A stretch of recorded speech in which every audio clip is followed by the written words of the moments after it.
Gimana Pak? Gini, kalau ngomong jual beli jabatan, saya ngomongnya sambil nginjak Quran. Wani. Seribu perak yang saya dapat dari pelantikan itu, saya benar dipertanggungjawabkan dunia akhirat. Bari ngomong, bari di Quran.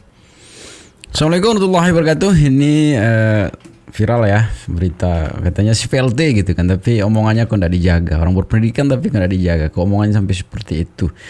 Jadi omongannya ini sempat viral. Yang sekarang viral bahwa dia siap untuk menginjak Al-Quran tuh, untuk sumpah atau bagaimana, kurang begitu paham lah ya. Tapi intinya penghinaan pelecehan seperti inilah yang tidak dibenarkan di negara Indonesia ini. Ya, jangan sampai seperti itu ya. Jadi jangan agama itu, agama apapun kita tidak boleh permainkan lah ya. Karena masing-masing agama itu punya keyakinan masing-masing lah.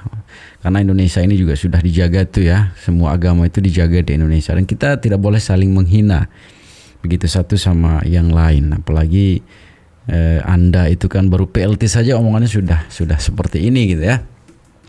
Ini menimbulkan kemarahan di masyarakat ya. Salah satu nanti kita akan tonton ya. Salah satu ini orang yang penting juga di Indonesia ini yang tidak terima tuh ya. Tapi nanti dikonfirmasi juga bahwa beliau ini katanya sudah minta maaf tuh. Tapi gimana sih kronologis selengkapnya semetun, kita saksikan saja bersama-sama. Ini dia. Assalamualaikum warahmatullahi wabarakatuh. Saya Yusuf Muhammad Martak, selaku Ketua Umum Gerakan Nasional Pengawal Fatwa Ulama dan Ketua Majelis Syuro PA 212.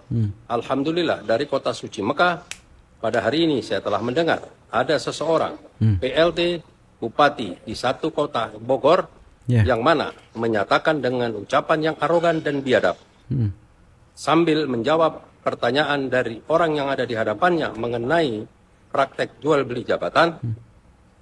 PLT tersebut menyatakan apabila saya melaksanakan jual beli jabatan, saya ngomongnya sambil menginjak Al-Quran.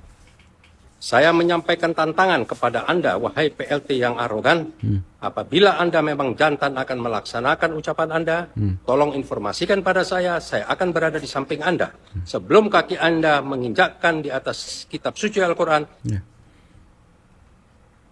tolong video ini disampaikan kepada Iwan Setiawan. Wassalamualaikum warahmatullahi wabarakatuh. Nah, ujung-ujungnya kan minta maaf. Bogor ramai di media sosial menginjak Al-Quran. Kejadian kemarin kami saya sampaikan, waktu kejadian kami memberikan pengarahan kepada 101 puskesmas dan puskesmas itu ada doorstop wartawan juga. Ada salah satu wartawan yang sudah doorstop itu kami dianggap selesai. Ada yang nanya sambil berjalan, sambil naik mobil, bahwa sampai kapanpun sambil saya sebetulnya sudah ada penguatan bagaimana proses mas itu tidak ada, tidak ada jual beli jabatan.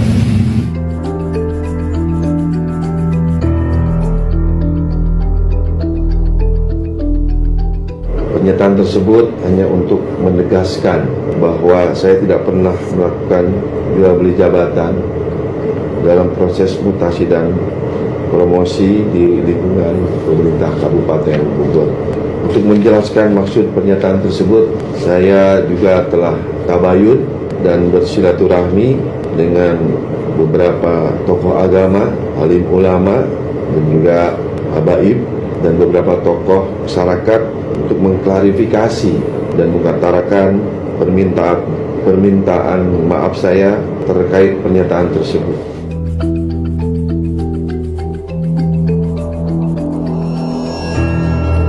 Pada kesempatan ini saya menyampaikan permohonan maaf kepada seluruh umat Islam yang ada di lingkungan Kabupaten Bogor dan juga di Indonesia.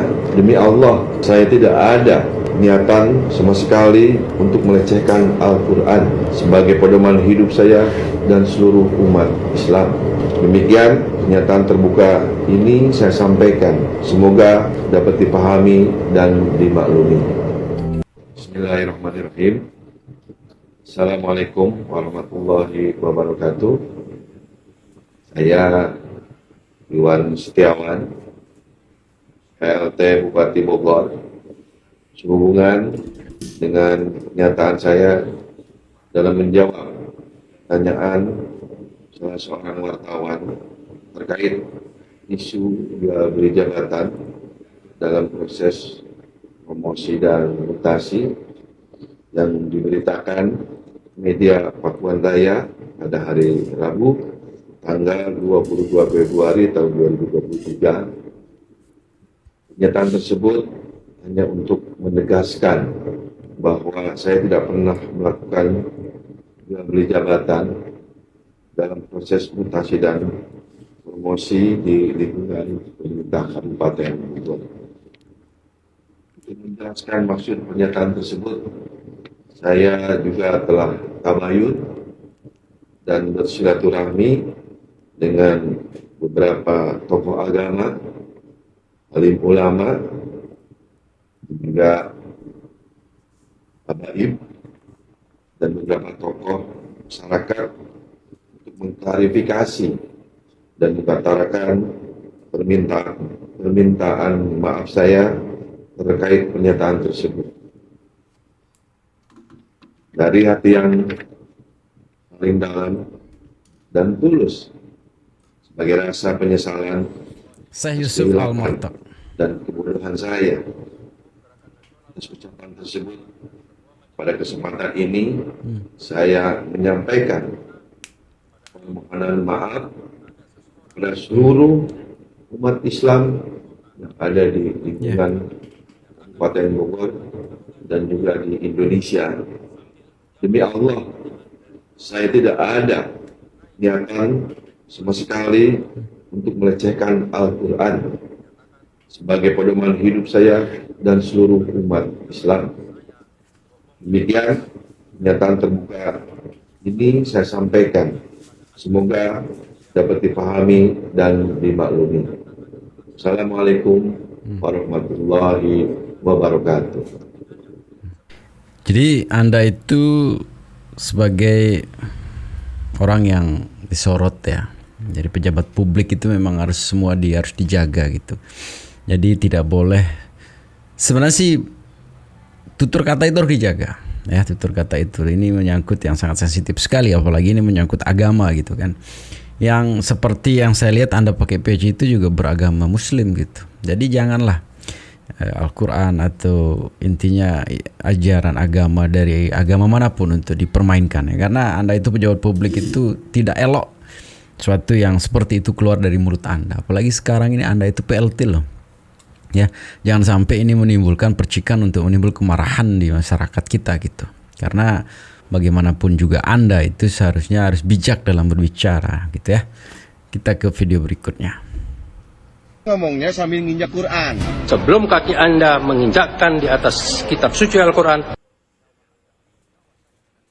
Wow, sebuah kasus yang menghebohkan dunia maya teman-teman ya. Banyak tokoh agama yang mengecam ya, tindakan atau pernyataan dari seorang PLT Bupati Bogor Iwan Setiawan, yang di dalam pernyataan itu dia mengatakan kalimat menginjak Al-Quran teman-teman ya.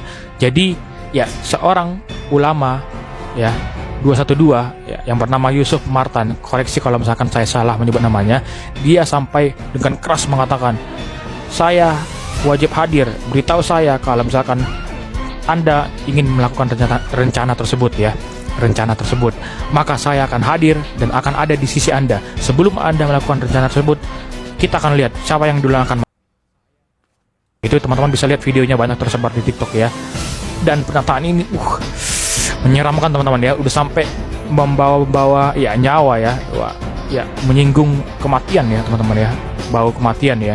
Dan inilah ya, kalau kita misalkan salah dalam ya berkata-kata, apalagi kita sudah menyangkut pautkan agama ke dalamnya ya, itu adalah sebuah hal yang sangat menyeramkan ya, merugikan juga untuk kita ya.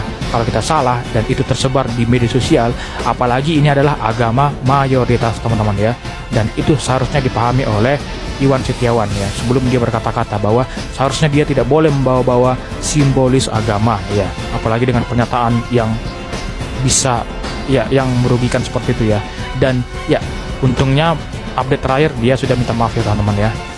sudah minta maaf karena banyak ancaman yang masuk ke dia. Tentunya pasti dia sudah dengar bahwa kalau dia tidak minta maaf dalam waktu sekian 24 jam ya, misalkan 2 kali 24 jam kan ada itu kan yang mengatakan seperti itu ya, tokoh agama tertentu ya, maka mereka akan ya mengadakan ya akan didatangi, disamperin dan sebagainya. Itu akan terjadi hal-hal tindakan-tindakan yang ya negatif dan yang buruk tentunya akan terjadi pada ya PLT Bupati Bogor tersebut ya. Saya nggak tahu apa maksud dari pernyataan beliau, tapi yang jelas kronologisnya ya beliau pada intinya ingin menyanggah dugaan orang bahwa dia terlibat dalam dugaan jual beli jabatan seperti itu teman-teman ya. Dia niatnya mau ya, mungkin kalau menurut saya ya, mungkin dia ingin mengatakan bahwa nggak mungkin saya terlibat jual beli jabatan ya, karena itu sama saja saya dengan menginjak kitab suci bla bla bla. Itulah teman-teman pasti tahu ya. Dan memang kasus atau berita tentang jual beli jabatan ini di Bogor itu memang ramai sekali dibicarakan ya, apalagi khususnya bulan terakhir ini ya, bulan Februari ini, itu dalam seminggu ya dikabarkan itu ada 2 kali pergantian eselon ya, jabatan eselon 3 dan eselon 4 ya, tanggal 10 dan tanggal 17 kabarnya seperti itu teman-teman. Sehingga wartawan itu mempertanyakan hal ini kepada ya ini PLT Bupati Bogor salah satunya, apakah dia terlibat dalam kasus jual beli jabatan tersebut. Nah, sehingga dia mengatakan seperti itu teman-teman. Tapi yang seharusnya kata agama itu tidak ada ya, mungkin katanya dia hilaf ya, dari permintaan maafnya dia hilaf. Tapi seharusnya kan ini harus disadari oleh siapapun yang ingin berkata-kata di media sosial, apalagi jangan sampai membawa agama, karena itu sangat sensitif sekali, apalagi agamanya mayoritas teman-teman ya. Bagaimana menurut kalian? Silahkan komen di bawah, kita diskusi. Jadi itu ya salah satu tanggapan dari anak muda yang kita lihat, anak muda masih paham juga. Anda itu sudah dewasa gitu, masih saja gitu. Tapi alhamdulillah sih sudah tabayun, katanya sudah minta maaf secara terbuka gitu ya tentang apa yang terjadi. Jadi harapan kita jangan terulang lagi. Ini juga saya menemukan salah satu video yang sama dari pelaku yang berbeda gitu sebetulnya, bahwa ada seorang ibu-ibu nanti dan ada seorang anak kecil lah yang melakukan hal yang sama. Ini lebih konyol lagi nih ya. Kita saksikan saja video berikutnya.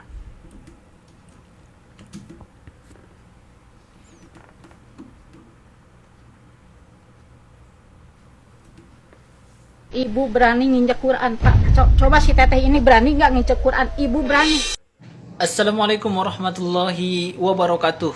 Mohon maaf saya haturkan kepada ibu-ibu yang ada di video ini. Ibu ini biar kita tahu bersama adalah ibu-ibu yang kemarin viral gara-gara setetes bensin di pom ya. Gara-gara setetes minyak di pom bensin. Ibu mohon maaf sekali. Ini kembali terulang lagi. Beberapa waktu yang lalu ada kalau nggak salah juga pejabat itu yang mau bersumpah nginjak Quran. Ini apa? Sedang trenkah sumpah ini atau apa? Saya ingin bertanya, apa di mata ibu Al-Quran itu apa? Ibu pakai hijab, jelas ibu muslim. Kenapa sumpahnya harus menginjak Quran, Bu? Apa serendah itu Al-Quran di mata ibu sehingga ibu bersumpah harus menginjak Al-Quran itu? Saya tahu memang Al-Quran itu alat untuk sumpah, seperti sumpah jabatan ketika presiden, wali kota, gubernur mendapat jabatan disumpah. Tapi itu di atas kepala, untuk menghargai dan mengatakan bahwasanya kita kodratnya manusia di bawah dari kalamullah, di bawah daripada firman-firmannya Allah. Ini kok ibu berani-beraninya mau bersumpah menginjak Al-Quran? Itu artinya apa, Bu?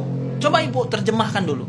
Terlepas dari permasalahan ibu terkait sama kasus sama apa karyawan SPBU itu, saya nggak peduli lagi. Maksud kalimat sumpah ibu, dan ibu menantang lagi bahwasanya si tetehnya berani nggak sumpah Al-Quran. Untuk apa? Saya tanya sama ibu, untuk apa ibu tantang si tetehnya untuk sumpah menginjak Al-Quran? Untuk apa? Apa serendah itu di mata ibu Al-Quran? Saya sebagai muslim saya tidak terima, Bu. Saya tidak terima. Terlepas dari masalah yang tadi ya, Bu. Tolonglah kalau mau meyakinkan orang, yakinkan saja dengan sumpah-sumpah yang lain boleh. Tak perlulah Al-Quran itu menjadi alat kalian, bahkan sampai diinjak loh. Astagfirullahaladzim, na'udzubillah summa na'udzubillah, dunia makin kesini makin menjadi-jadi. Tolonglah, Bu, saya tunggu nih klarifikasinya terkait hal ini. Apalagi nih alasan ibu, sumpah kok pakai nginjak Al-Quran, nggak logik. Sekian, mohon maaf. Assalamualaikum warahmatullahi wabarakatuh. Kalian tahu kasusnya Naufal Wira nggak sih? Sini kalau misalnya nggak tahu gue kasih tahu. Ini loh kasus yang gue maksud gitu kan, dan videonya itu udah kesebar di beberapa platform gitu kan, dan literally dia ngeluarin cairan putih di atas Al-Quran. Gue shock banget, ternyata dia kelahiran 2004 yang dimana umurnya itu masih 18 tahun gitu kan, 27 Desember nanti 19 tahun. Gue gak habis pikir sih sama orang-orang kayak gitu, apakah dia punya kelainan mental gitu kan, karena kayak apa fungsi dan tujuannya melakukan hal tersebut bahkan sampai di videoin. Karena kalau misalnya kita lihat sekilas, ya itu orang masih muda gitu kan, perjalanannya masih panjang, terus dia juga masih bisa melakukan banyak hal yang lebih baik gitu kan. Tapi dia memilih untuk melakukan hal tersebut, direkam dan juga akhirnya tersebar gitu ya. Sampai sekarang sih yang gue baca dari beritanya nggak tahu ya siapa yang nyebarin, apakah dia sendiri ataukah gimana. Dan waktu ditangkap sama kepolisian kemarin gitu ya, dia tanpa perlawanan ya udah nurut aja kayak gitu. Gue bener-bener bingung banget sama orang-orang kayak gitu. Maksud gue kayak lu tuh masih muda, lu masih bisa melakukan tindakan lain yang tidak merugikan diri lu, tapi kenapa lu memilih untuk melakukan tindakan yang tidak terpuji? Gue kira gak akan ada sih orang-orang yang kayak gitu pemikirannya, tapi ternyata emang dunia tuh luas banget gitu kan. Dan juga orang-orang yang seperti dia itu bener adanya. Gak disebutkan juga kalau misalnya dia ini waras atau enggak gitu kan. Gue bener-bener gak bisa berkomentar banyak, karena menurut gue tingkah lakunya dia itu bukan tingkah laku orang yang waras. Ya udah, kurang lebih kayak gitu pembahasan mengenai kasus si Naufal gitu kan. Gimana pendapat kalian? Terus kolom komentar ya. Jadi seperti itu ya, jangan sampai lah ya. Tadi juga ada statement dari salah satu masyarakat itu cerdas juga, bahwa sebenarnya memang dipakai untuk alat sumpah juga kitab suci itu, tapi statusnya di atas kepala, bahwa segala sesuatu itu memang sumpah itu kan di atas segala-galanya lah, agar nantinya kita harus takut dengan sumpah yang kita ucapkan. Karena kesucian Al-Quran itu makanya itu dijadikan alat sumpah lah gitu. Jadi semoga ini tidak ada lagi terulang ya sebetulnya hal-hal konyol seperti ini. Jadi kita harus jaga nih, karena kan keberagaman agama, suku, bahasa, ras di Indonesia ini memang sudah terjadi jauh-jauh sebelum. Makanya di negara kita ini ada istilah Bhinneka Tunggal Ika. Bahwa segala sesuatu dari zaman dulu sampai sekarang ini, negara kita ini selalu mencintai perbedaan itu gitu kan. Selalu menghargai perbedaan itu. Tidak pernah terjadi perpecahan antar satu agama dengan agama yang lain. Indahnya Indonesia seperti itu. Jadi seluruh dunia yang memiliki perbedaan sebenarnya sebenarnya harus belajar di Indonesia gitu. Orang di negara sana hanya perbedaan kulit saja itu hanya perbedaan mazhab itu terjadi konflik. Di Indonesia bukan hanya perbedaan warna kulit, perbedaan bahasa, perbedaan kepercayaan, semua banyak sekali perbedaan ini. Tapi hebatnya Indonesia ini adalah selalu menjunjung, lalu saling menghormati antara satu perbedaan-perbedaan lain. Dan itulah indahnya Indonesia. Jangan dirusaklah ya keindahan yang sudah terjalin selama ini dengan statement-statement liar kayak gini ya, jangan sampai. Nauzubillah ya. Jadi segitu saja video ini teman-teman, semoga video ini bisa memberikan sebuah pemahaman lah, sebuah informasi yang baru untuk teman-teman semua. Jangan lupa di komen, di like, di subscribe juga ya, mudah-mudahan sih video ini akan berkembang. Jadi segitu saja video ini teman-teman, semoga bisa menghibur. Assalamualaikum warahmatullahi wabarakatuh.